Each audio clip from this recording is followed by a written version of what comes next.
Over a dozen people came to protest and say enough is enough. They say they are tired of counting pennies and figuring out how to pay their next bill. People are feeling the pinch, and they're down here to call them out on it.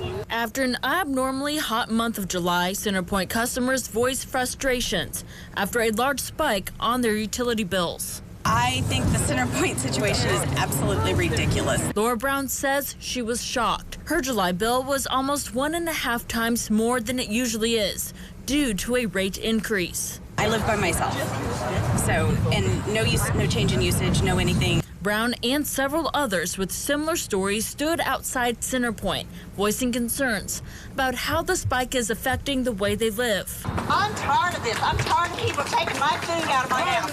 I am a senior, I'm a widow, and I have to pay for everything just like everybody else does. It's horrific. I mean, the impact to our health care, the impact to our low-income families is terrible. The rate increase was approved last year after a high-profile process. CenterPoint officials say they decided to phase it in over several years to help minimize the impact on customers. That phased-in impact is not easy for customers to stomach, but you know it represents the investment that we've made for reliability in the region, and you know we think long-term this will be a good thing for all consumers.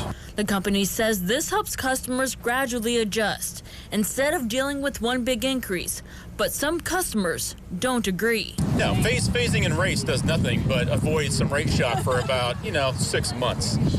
If this is the phase-in that's supposed to alleviate that rate shock, I just can't believe what's going to happen next year when the second phase hits. Christopher Norick is with the group Direct Action Against CenterPoint Energy and says that does nothing but hurt customers. We've seen $400 bills all the way up to $1,200 bills. Electricity should never cost that much money in the United States of America. Despite the utility saying there are ways for customers to get help with paying their bills, these protesters still feel like their concerns are not being heard. So what do you hope comes out of this protest tonight? Some realization that these rates are not fair by those folks in there. In Evansville, Ann Powell, Eyewitness News.